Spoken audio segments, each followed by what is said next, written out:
Hi, I'm Steve Maxwell. I've been a martial artist for almost 42 years. Started with wrestling as a kid, and it was an easy jump into Brazilian Jiu-Jitsu. I was one of the first people in the United States to actually train with the Gracie brothers. Started back around 1989. The very first seminar on the Eastern Seaboard. I met all of the brothers and was very lucky to have them as my mentors and trainers. The Gracie family was very, very generous to me. And I managed to get my black belt from Helson Gracie in Honolulu in the year 2000. So it's been a very interesting journey. I didn't even get started with Brazilian Jiu-Jitsu until I was almost 38 years old. After my wrestling career in school and college was over, I was always looking for that thing to fill the void.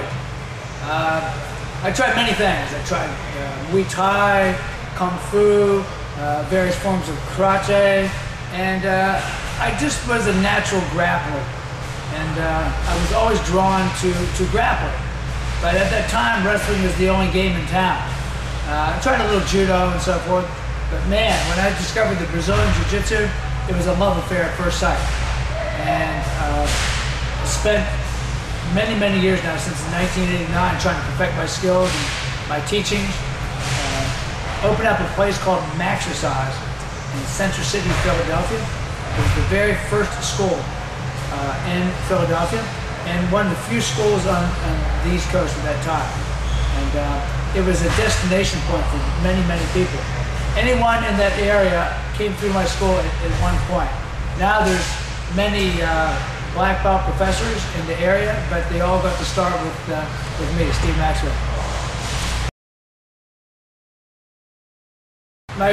My first experience with the Gracie family was in 1989. I went to a seminar in Parsippany, New Jersey. I actually had a friend that begged me to go with him. At first, I didn't want to go. I thought it sounded silly. Brazilian Jiu-Jitsu. I kept saying to him, but I thought Jiu-Jitsu was Japanese. What do you mean Brazilian Jiu-Jitsu? I couldn't even begin to imagine. Like many wrestlers, I was somewhat cocky and overconfident. I had been a high-level NCAA wrestler, which is pretty high level in the United States. I had been a conference champion and had a good wrestling pedigree. So I kind of thought I knew a thing or two about grappling. Boy, was I surprised. I went to this seminar. First of all, I loved it. The Gracie family was extremely generous and kind. Jorge Gracie was one of the best teachers I had ever seen. Very impressed. And at the end, I had a chance to spar with Hoyle. And I had no idea who these guys were, but all I know is I tapped with every part of my body. And I was shocked that this small, skinny guy could do this to me.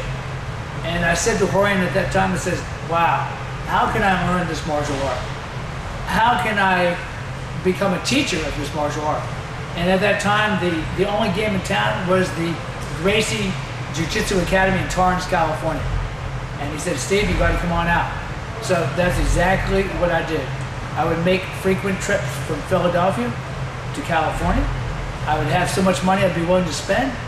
When I ran out of money, I would go back home to Philadelphia. I was in a rather lucky situation at that time because I had just opened my own gym. So I worked my own hours, I was my own boss, and I had a very understanding wife who supported me in my efforts to learn this fabulous martial art. And because I did have my own gym, I put mats inside. I called a lot of my old wrestling buddies, people I knew that were into martial arts, and started gathering a group and started training on a daily basis. And before you knew it, my little group exploded. At that point, I started bringing the Gracies out from California to Philadelphia. Hoy stayed with me almost a month one time. I would train with all the brothers. Helson Gracie used to come and stay with me for really long periods of time. But I also had other very high-level Brazilian Jiu-Jitsu black belts that came and stayed, trained at my school. And in that way, I was able to build my expertise. And so I was in a great situation because I did have a personal training gym. I was able to control my own destiny and get a lot of practice done. When I first started BJJ, it was a much different type of sport. a little bit more pure, a little bit more innocent. Elliot Gracie said something to me very interesting one time. He said that modern sport jiu-jitsu was the anti-jiu-jitsu. He felt that jiu-jitsu had become a form of jacketed wrestling, power and strength and so forth. He claimed that his original jiu-jitsu was about survival, about self-defense. He referred to it almost as ground aikido. There it was assumed that your attack was bigger, stronger, faster. And any technique that did not work against a bigger, stronger, faster person was discarded. So his jiu-jitsu is based on pure technique and survival strategies. But with the advent of modern jiu-jitsu, weight classes, and so forth, conditioning came into play. It's a well-known fact that when two athletes are of the same exact skill set, the stronger athlete, the more conditioned athlete is always going to win. So, in that game, for sure, strength and conditioning are a very important part of the modern competition game. Elliot Gracie, the founder of Brazilian Jiu-Jitsu, claimed that he would never win a modern match because that wasn't his style. So, I have mixed feelings about modern Brazilian Jiu-Jitsu. I've seen a lot of evolution. It's becoming more and more stylized, more and more specialized. And in some ways I see it as almost a negative. It certainly has lost a lot of its combat effectiveness. Even Roger Gracie, who is a master at using the basics, claimed that 80% of Jiu-Jitsu is pretty useless for MMA and for street fighting defense. So it really comes back to basics if you're interested in it as a self-defense or as an actual martial art.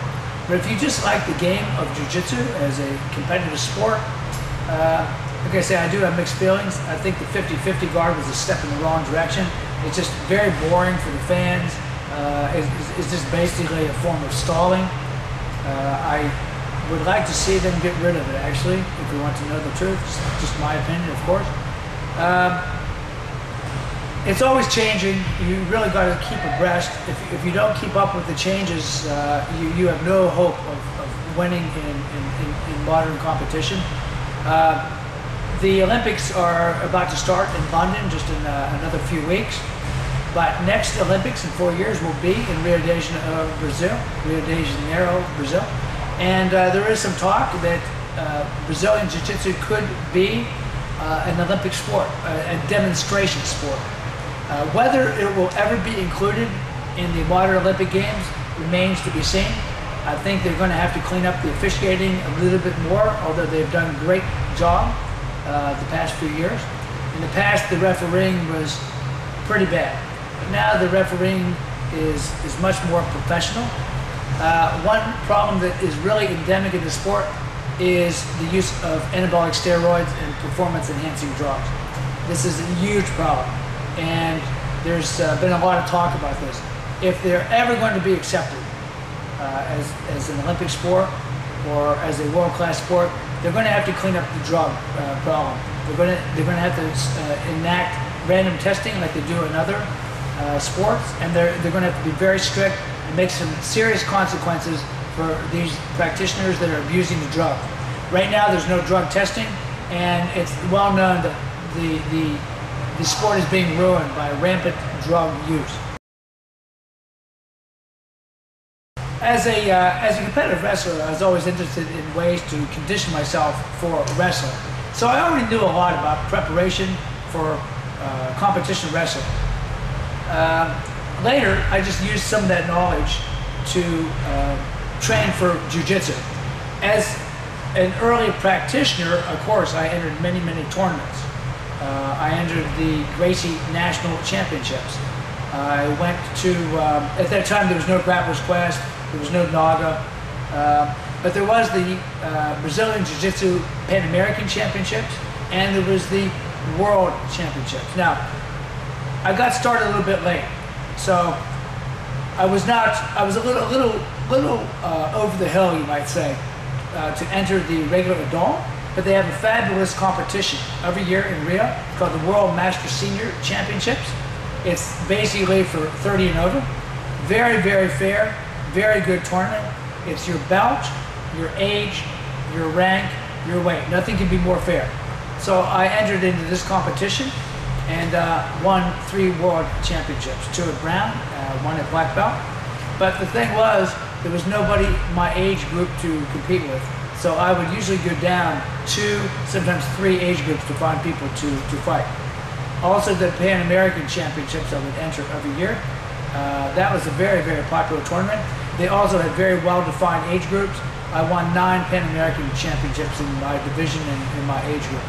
So I learned a lot about the preparation for this type of tournament through experimenting on myself. But I also had a large group of people that were training with me, and I began to coach them and experiment.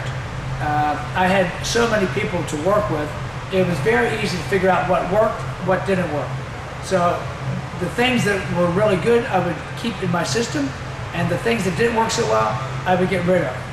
And of course, people are individuals. Individual tolerances, different work capacities, and so forth. So I very quickly applied my exercise science. I had a master's degree in exercise science from Westchester State University, and I was able to take this knowledge of training and apply it specifically to preparing people for jiu-jitsu. It was only later that I started to work with MMA. My experience with working with MMA fighters was somewhat limited to primarily Diego Sanchez in California. He was my first real endeavor. Up to that point, it was primarily submission wrestling and Brazilian Jiu-Jitsu. I was also hired by BJ Penn to come out to the Big Island of Hawaii.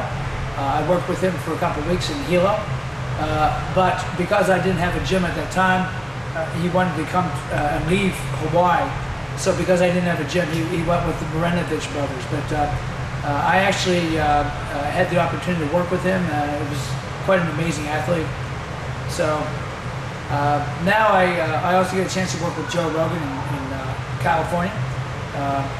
He had contacted me at one point to buy some DVDs, and I offered to ask him to come to one of my seminars. And from there I got an invitation to the house.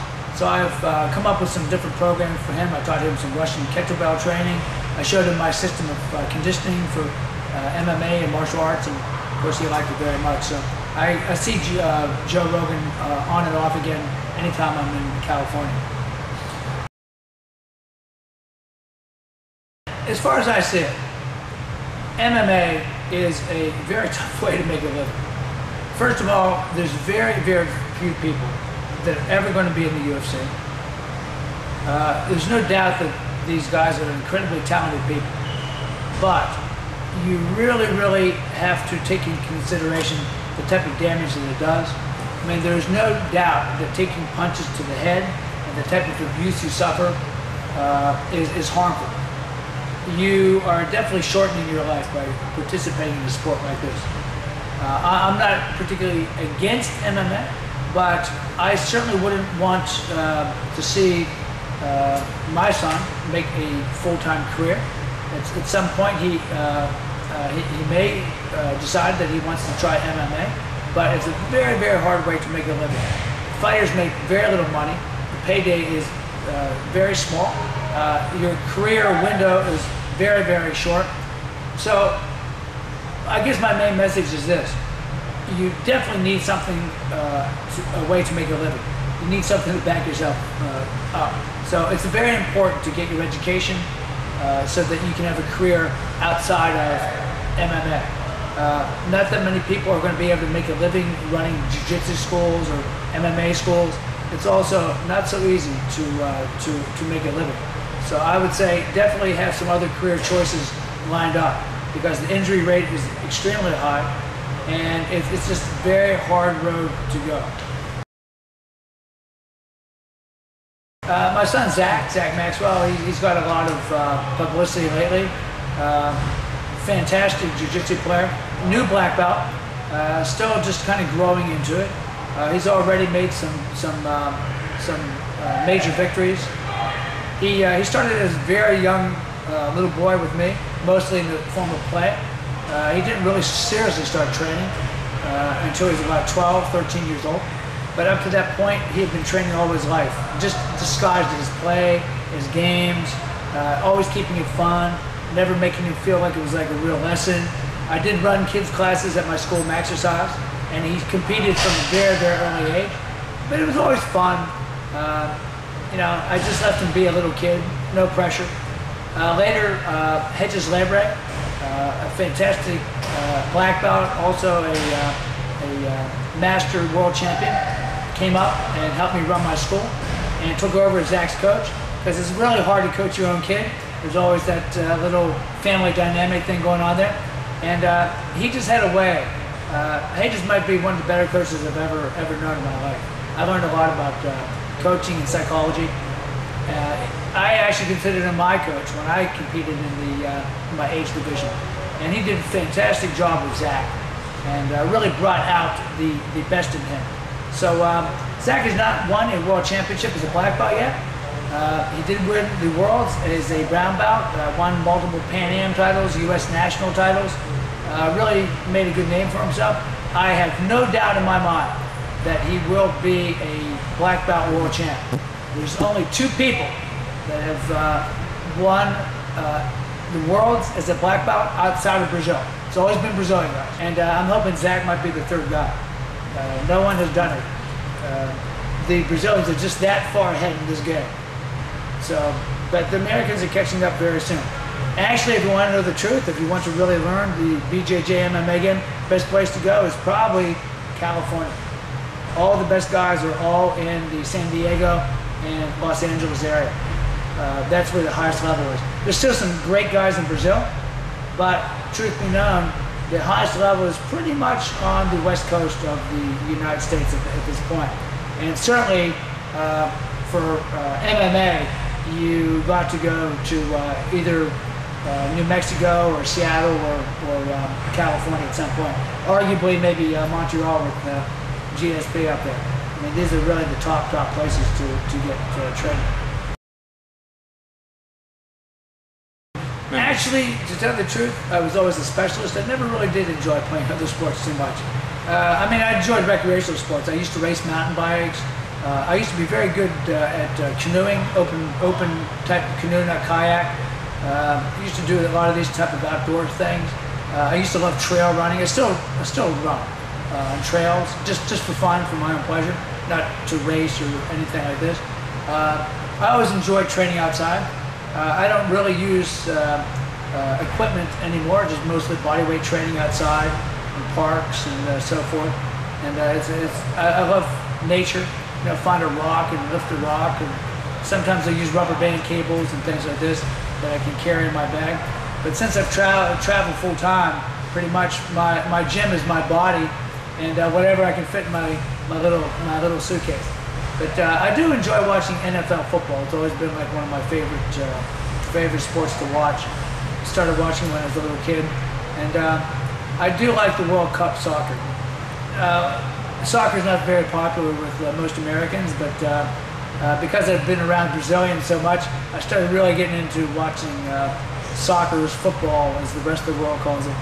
But for the most part, it's always been pretty much jiu-jitsu, and still watch amateur wrestling like NCAAs and so forth. But yeah, I was always pretty much a single-minded guy, grappling specialist. You can never learn enough. One thing I really like about BJJ and grappling in general is you're always learning something new. And you learn from the most surprising places. It's like even in my fitness career, I'm always learning new things about fitness, about training, and so forth. So never stop training and never stop learning. Never think you know everything, because it's such a vast field. It's impossible to learn everything. And one of the things that are really nice about BJJ, you can do it well into advanced age. You can do it really into your 60s, even your 70s. I was in Rio de Janeiro one time at the Yacht Club during the World Master Senior Championships. I saw 2 guys in the mid-70s put on a beautiful match, fantastic match. These guys used awesome classic jiu-jitsu, and they got a standing ovation from the entire crowd. It's very impressive that men of this age were still fit and flexible and move like kids. So don't stop training. Stay with it. It doesn't matter whether you compete or don't compete. Just do it for fun and enjoy yourself. You're very, very welcome. Thanks for